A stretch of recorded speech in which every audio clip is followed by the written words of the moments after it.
Hey guys, Jake McPherson with JLA Realty coming to you today, Monday, July 27th, with that real estate update. There's only about a minute of these videos that most people watch, so I'm going to try to jump in, knock out a bunch of info in the minute, and then the rest of the video will just be in depth. So I want to go over option periods and when to back out of them. So right now I'm representing some buyers. Both had some issues with each of their houses. So in the contract, when I wrote it up, we put the option period in. Option period is just the buyer paying to the seller usually $100 for a 7 or 10 day option period, giving them access to the house so that they can bring in inspectors, have them themselves look at it, their family members, their Uncle Joe who's a contractor, whatever you want in that 7 to 10 days, and you could back out of that contract if the inspector says there's something wrong. Uh, so I have two VA buyers. They both had some roof issues, some leaking issues. Um, so pretty much what you want to do is just go ahead and get with that that seller's agent, and just see what the seller's going to fix. That seller's going to have to fix it regardless if that seller wants to sell that house. So yeah, let's say you're a buyer, uh, and you have an agent that doesn't want to express to the seller that they need to fix that. Um, the easiest thing to tell that agent is they're gonna have to fix that anyways. It doesn't matter if you buy it or someone else buys it. That seller has to fix that eventually.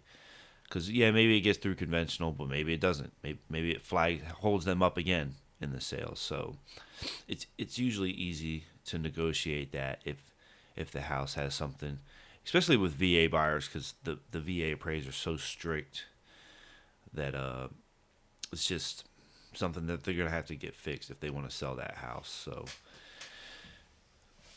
the option period acts as a clause for you to get out of that contract.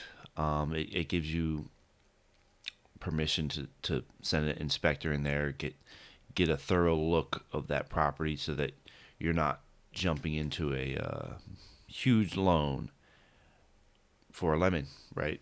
So, um, and sometimes I feel like my buyers think I'm trying to push them. The only reason you'll feel a little bit of pressure from an agent, in my opinion, is because they're on a timeline.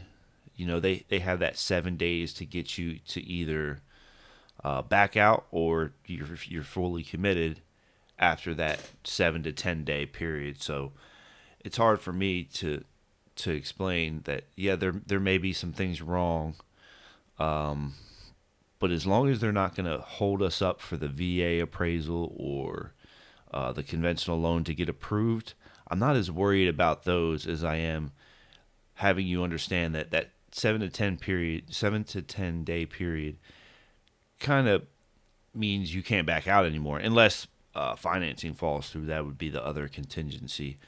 But in the beginning, that option period is pretty crucial, especially if you don't want to do it. If you're like, well, there's a couple, yeah, they're minor, they're not going to hold up the inspection, or the VA appraisal or the conventional loan from going through, but I'm not comfortable doing all these repairs.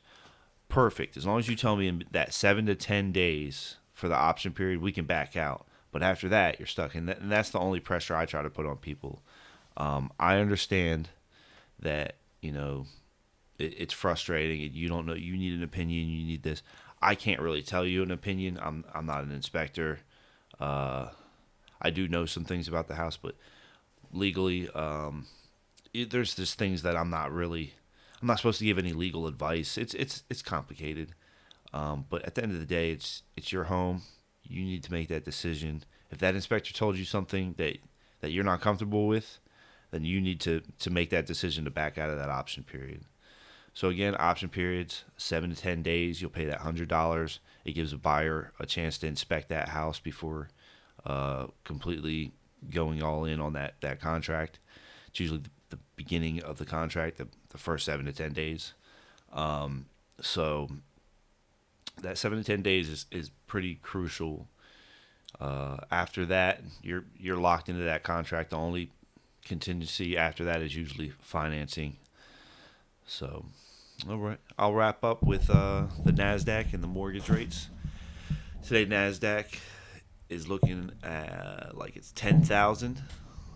The Dow Jones 26.4 thousand, and the real estate index today is 309.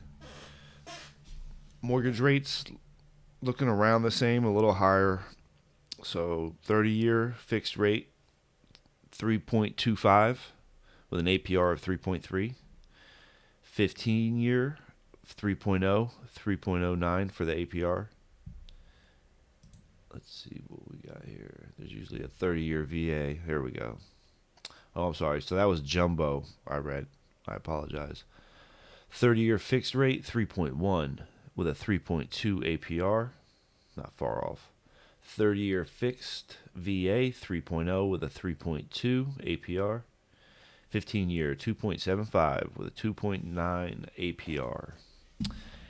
Again, Jake McPherson. If you guys could subscribe to the YouTube channel that I have, like any videos that you like. And there's also a video of last week's info. If we can get this out to the masses, that would be awesome. Get everyone in the house. Again, Jake McPherson with JLA Realty. AskJake.org. Have a great day.